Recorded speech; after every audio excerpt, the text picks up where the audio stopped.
د 1940 میلادي کال د اگست پر 15مه هندوستان له انګریزانو خپلواکي واخیسته. The great symbol of the British Empire came down for the last time to be replaced by the banner of the new Indian government. خو د انګریزانو د وتلو په درشل کې هندوستان دوې ټوټې سو. دې پیښې ته پارټیشن اف انډیا یا د هندوستان ویش هم وایي. دا ویش ظاهرا د مسلمان میشتو او هندو میشتو سیمو ترمنځ و چې له مسلمان اکثریت سیمو څخه یو نوی هیواد پاکستان رامنځته سو. دا ډیر مغلق ویش و ځکه هندوستان له لویه سره پر هندو او مسلمان نه ویشل سوی. مسلمان او هندوان په یوه سیمه څه چې په یوه کوڅه کې څنګ پر څنګ سره اوسېدل. په یوه کوڅه کې به مسجد او مندر دواړه ودان ول. مندر ادھر ہے اور مسجد ادھر. خو د پاکستان په رامنځته کېدو دا هر څه بدل سول. دې ویش هندوان او مسلمانان څه چې د کورنیو غړي یې سره جلا کړل. هندوستان میشتو مسلمانانو خپل سر او مال ته خطر احساس کړ او هڅه یې وکړه چې تازه رامنځته سوي پاکستان ته وکوچیږي. همدا ډول د پاکستان په برخه کې پاته هندوانو هم د هندوستان پر لور حرکت وکړ. مسلمانان مخ پر پاکستان او هندوان مخ پر هندوستان ورمات سول. له دې څخه یو لوی اړو دوړ جوړ سو. People are forced out of the villages they have lived in for generations. Communities that have lived together for centuries turn on each other in one of the worst communal massacres of the 20th century. په دواړو خواو کې له ډیرو کورنیو خپل رسېدلي فصلونه، کښتونه، کورونه، مځکې او جایدادونه پاته سول. په دې اړو دوړ کې شاوخوا 2 میلیونه انسانان مړه او نږدې 20 میلیونه بې کوره سول. دا ناسنجول سوی مرګونی ویش یو انګریز وکیل سیرل ریډکلیف وکړ چې د سیمې په جغرافیه او کلتور کې یې ژور معلومات نه لرل. د تر دغه ویش فقط یوه میاشت مخکې د لومړي ځل لپاره هندوستان لیدلی و. مسلمانان د هندوستان په شاوخوا ټولو برخو کې میشت ول خو لوی اکثریتونه په اوسني پاکستان او بنګال کې پراته ول. دا د هغه وخت د پاکستان د بنګال ایالت دی چې وروسته ختیځ پاکستان نوم ورکړل سو. د ختیځ پاکستان او لویدیځ پاکستان ترمنځ 1800 کیلومتره هندوستان پروت و. مرکزی پاکستان که څه هم ختیځ پاکستان یا اوسنی بنګال خپل 5م ایالت یا د ځان برخه ګاڼه خو په انکشافي، روغتیایي او نورو خدماتي برخو کې یې د مور او میرې چلند ورسره کوه. لکه دا اوس چې له پښتون بلوچ سیمو سره کوي.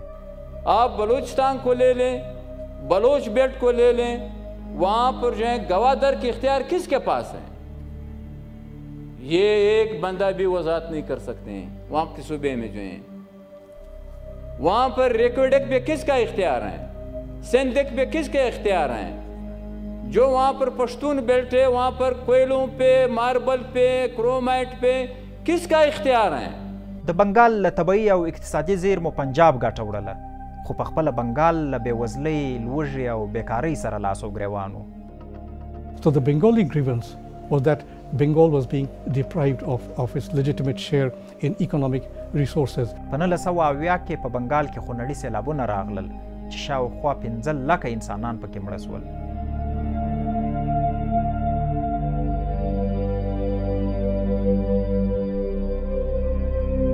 خو پاکستان یې په اړه بې تفاوته پاته سو.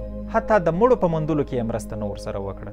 د سیلاب ځپلو سیمو د بیارغونې لپاره عملي ګامونه څه چې کاغذي پلانونه یې لا نه کړه جوړ.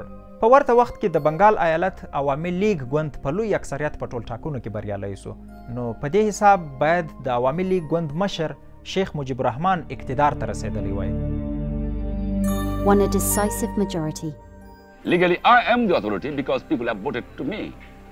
Now they are using their force. It is up to them now to decide what to do. خو پنجاب یا مرکزی پاکستان نه غوښتل چې د واک واګې د ختیځ پاکستان یا اوسني بنګلادیش لاس ته ولویږي او بالاخره ټول پاکستان له بنګال ایالت څخه رهبري سي. پنجاب په زور ګوته ووهله او د اپریشن سرچ لایټ په نوم یې د بنګالیانو پر وړاندې مرګوني عملیات پیل کړل. On the 25th of March 1971, Pakistan's military commenced Operation Searchlight. Death squads rampaged through the streets of Dhaka. راپورونه وایي چې د دې عملیاتو یوازې په لومړۍ شپه د ډاکې په کوڅو کې تر 9,000 زیات بنګالیان د مرکزی پاکستان د پوځ له لوري په شهادت ورسول سول. بالاخره د بنګالیانو د صبر کاسې ډکې سوې. او یو څو باشعوره سیاستوالو یې د خپلواکۍ غورځنګ پیل کړ. پاکستاني پوځ د بنګال د خپلواکۍ پر مبارزینو او په ټول کې پر عامو بنګالیانو له هیڅ ډول ظلم، تشدد، فشار، جبر او استبداد څخه دریغ ونه کړ. اپریشن سرچ لایټ ته د بنګالیانو د نسل وژنې عملیات هم وایي.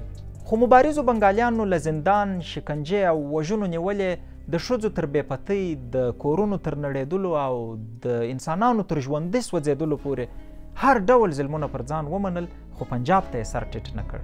Many intellectuals were kidnapped and brutally murdered. Their families are witnesses to that tragedy. البته په بنګال کې د ننه یو شمېر سیاستوال پاکستان ته وفادار ول چې له بنګالي ملت او د بنګال د خپلواکۍ له غورځنګ سره نه بخښل کېدونکي خیانتونه وکړل. په دې سیاستوالو کې یو د هغه وخت د جماعت اسلامي مشر مطیع الرحمن نظامي و چې بالاخره د بنګلادیش د سترې محکمې له لوري د خیانت، جنگي جرمونو او د بنګالیانو د نسل وژنې په تور په مرګ محکوم سو او په 2019 کې د ډاکې په مرکزي زندان کې په دار وځړول سو. Most of the crowd outside had come to celebrate his execution and show their contempt for a man convicted of atrocities in Bangladesh's War of Independence. د بنګلادیش د خپلواکۍ په مبارزه کې شاوخوا 3 میلیونه بنګالیان د پاکستاني پوځ له لوري ووژل سول او د بنګلادیش د تحقیقاتي ادارو په حواله تر 2 لکه زیاتې بنګالۍ مېرمنې د پاکستاني پوځ له لوري بې پته کړل سوې. The Pakistani military and its collaborators carried out a mass rape campaign against Bengali women, dehumanizing Bengali womanhood. The displacement of an entire demographic of Bengalis testifies to genocide. بنګالیان مجبور سول چې له ګاونډي هندوستان مرسته وغواړي. دلته پنجابیان راغلي دي. موږ جګړه ورسره وکړه، پر شام وتمبول، خو دوی دلته د ازادۍ د مبارزینو په شمول بې ګناه انسانان، ښځې او ماشومان هم شهیدان کړل.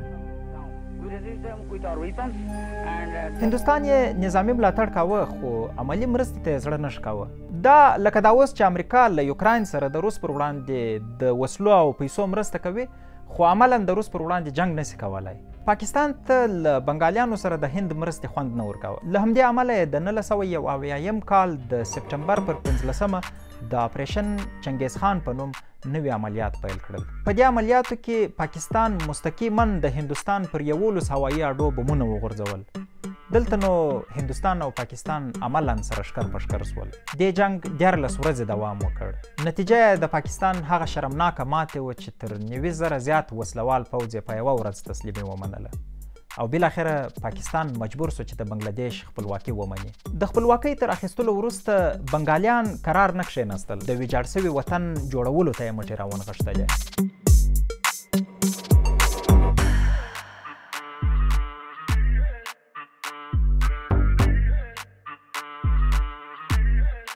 تر خپلواکۍ وروسته بنګلادیش د نړۍ تر ټولو غریبترین او بېوزله هیواد و خو نن د بنګلادیش سړي سر عواید تر هندوستان او پاکستان دواړو ډیر دي او ډیر ژر به دا هیواد د وروسته پاته هیوادونو له ډلې ووځي. د بنګلادیش دغه چټک پرمختګ ګڼ عوامل لرل خو پر دې درسته نړۍ متفقه ده چې د پرمختګ عمده علت یې د پرمختګ په دې سفر کې د ښځو فعاله او بارزه ونډه ده.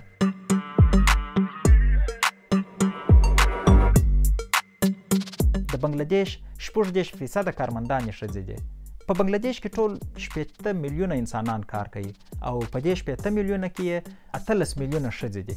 د بنګلادیش په هرو 100 شرکتونو کې د 15 شرکتونو مالکانې ښځې دي. بنګلادیش اسلامي هیواد دی. هلته هم ځینې ملایان او مذهبي توندلارې شته چې د ښځو کار او تعلیم فحاشي ورته ښکاري.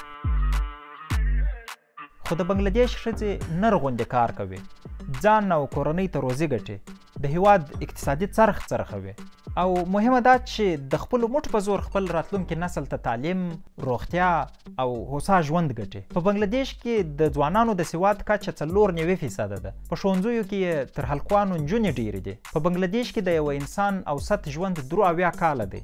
په دې حساب تر هند او پاکستان دواړو مخکې دی. دا څه معنا؟ معنا دا چې هلته خلکو ته روغتیایي خدمات مهیا دي. د یوې عادي تبې او ټوخ له امله انسان تر مرګه نه رسي. د زیږون پر مهال ښځې روغتون او ډاکټر ته لاسرسی لري. د خلکو عامه پوهاوی او د ماشومانو د واکسین کچه یې لوړه ده. دا هیواد نه 15,000 کلن تاریخ لري او نه یې روس او امریکا ته ماته ورکړې ده. دوی نور ویاړونه لري. دا هیواد تر چین وروسته ټولې نړۍ ته د جوړو جامو یا ریډي میډ ګارمنټس تر ټولو لوی صادروونکی دی او د جامو جوړولو دا کارخانې د ښځو په مټ چلیږي. بنګلادیش یوازې د نورو خیرات ته نه دی ناست. بنګلادیش پخپله نورو ته خیرات ورکوي.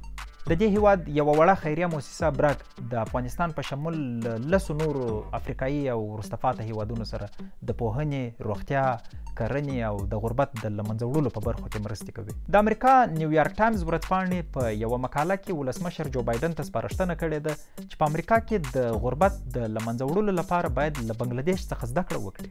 موږ یعنې د ډیورنډ کرښې دواړو غاړو ته پراته افغانان هم له بنګلادیش څخه خورا ډېر څه زده کولی سو.